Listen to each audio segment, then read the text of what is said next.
Assalamualaikum warahmatullahi wabarakatuh. Alhamdulillahirabbil alamin. Wassalatu wassalamu ala asyrofil anbiya'i wal mursalin wa ala alihi wa sahbihi ajmain.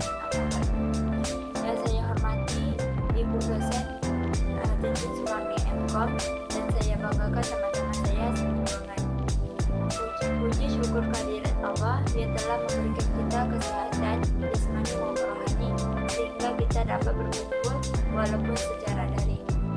Salawat serta salam tidak lupa kita hadiahkan untuk kepada Nabi besar Muhammad Sallallahu Alaihi Wasallam dengan ucapan Allahumma sholli ala sayyidina Muhammad wa ala sayyidina Muhammad. Baiklah, kami dari kelompok 7 ingin mempresentasikan hasil diskusi kami yang berjudul Perangkat Lunak dan Perangkat Keras yang akan dibaca oleh Ismail, Resi Fitrina, dan Perangkat lunak. Perangkat lunak atau software merupakan suatu program yang dibuat oleh pembuat program untuk menjalankan perangkat keras komputer. Perangkat lunak adalah program yang berisi kumpulan instruksi untuk melakukan proses pengolahan data. Software sebagai penghubung antara manusia sebagai pengguna dan perangkat keras komputer. Berfungsi menerjemahkan bahasa manusia ke dalam bahasa mesin sehingga perangkat keras komputer memahami keinginan pengguna dan menjalankan instruksi yang diberikan dan selanjutnya memberikan hasil yang diinginkan oleh manusia tersebut. Perangkat lunak komputer berfungsi untuk 1. Mengidentifikasi program, 2. Menyiapkan aplikasi program sehingga tata kerja seluruh perangkat komputer terkontrol, 3. Mengatur dan membuat pekerjaan lebih efisien. B. Macam-macam perangkat lunak. Perangkat lunak terbagi menjadi 4 macam, iaitu 1. Sistem operasi, 2. Program aplikasi, 3. Bahasa pemrograman, 4. Program bantu. Sistem operasi. Sistem operasi iaitu program yang berfungsi untuk mengendalikan sistem kerja yang mendasar sehingga mengatur kerja media input, output, tabel pengkodean, memori, penjadualan, prosesor, dan lain-lain. Sistem operasi berfungsi sebagai penghubung antara manusia dengan perangkat keras dan perangkat lunak yang akan digunakan. B. Program aplikasi. Program aplikasi adalah perangkat lunak yang dirancang khusus untuk kebutuhan tertentu.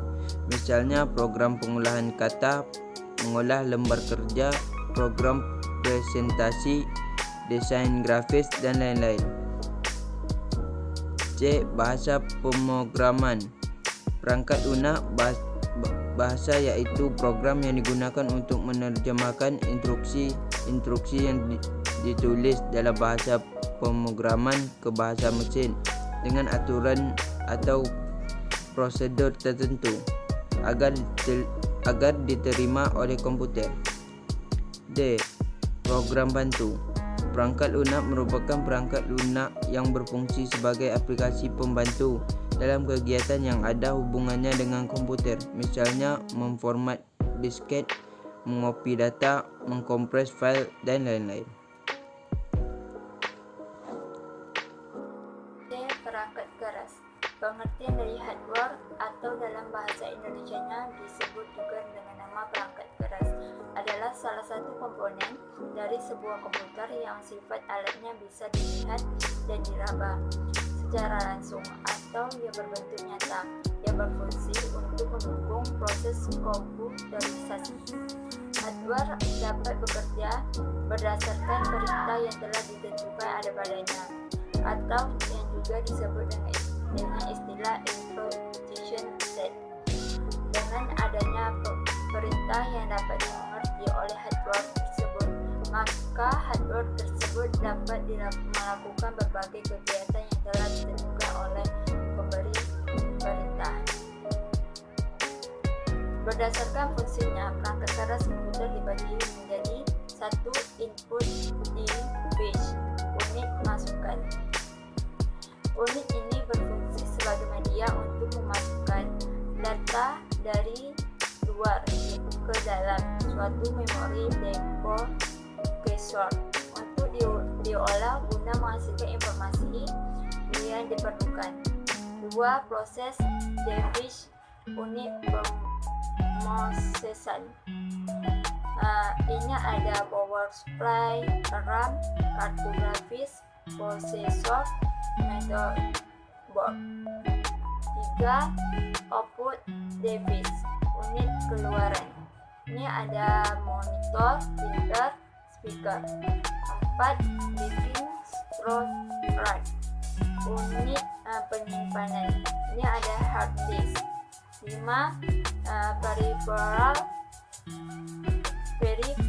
Peripheral, unit tambahan.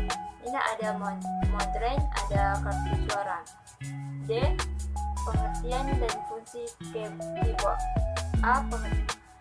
Keyboard dapat diartikan sebagai salah satu perangkat input komputer, di mana keyboard yang berisi susunan huruf, angka, dan fungsi kontrol yang lain. Meskipun bukan salah satunya perangkat input pada komputer, peran keyboard sangatlah penting karena sebagian perintah yang berupa teks dan komando lainnya dimasukkan ke dalam sistem komputer melalui keyboard. B. Fungsi keyboard dan susunan tombolnya. Susunan tombol keyboard. Fungsi utama suatu keyboard adalah untuk memasukkan data maupun perintah pada komputer yang dikenal sebagai perangkat input.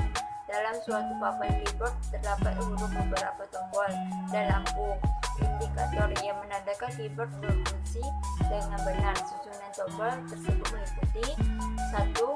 Main typing keypad. 2. Directional keys. 3. Numeric atau directional keypad. 4. Function keys. 5. Special keys. 6. Modifier keys. 7. Status like lock keys. Window keys. Fungsi keyboard komputer secara umum. Setiap tombol-tombol yang ada pada keyboard juga memiliki fungsinya masing-masing. Namun juga ada fungsi baru ketika teman-teman menggabungkan dari dua tombol yang ditekan secara bersamaan. Di dalam keyboard sendiri memiliki tombol-tombol yang memiliki peranannya masing-masing. Dalam keyboard ada tombol alfabet dari A sampai Z yang berfungsi untuk menuliskan huruf AZ pada komputer. Selain tombol tersebut, ada beberapa tombol lain yang juga biasanya ada pada setiap keyboard yang sesuai standar biasanya. Berikut adalah fungsi tombol lain selain tombol alfabet yang ada pada keyboard. 1. Tombol backspace. 2. Tombol caps lock. 3. Tombol delete. 4. Tombol N. 5. Tombol S. 6. Tombol enter. 7. Tombol home. 8. Tombol back up. 9. Tombol back down. 10. Tombol tab. Selain itu bisa menggunakan Office. Sekian dari presentasi kami. Apabila ada kesalahan, kami mohon maaf. Assalamualaikum warahmatullahi wabarakatuh.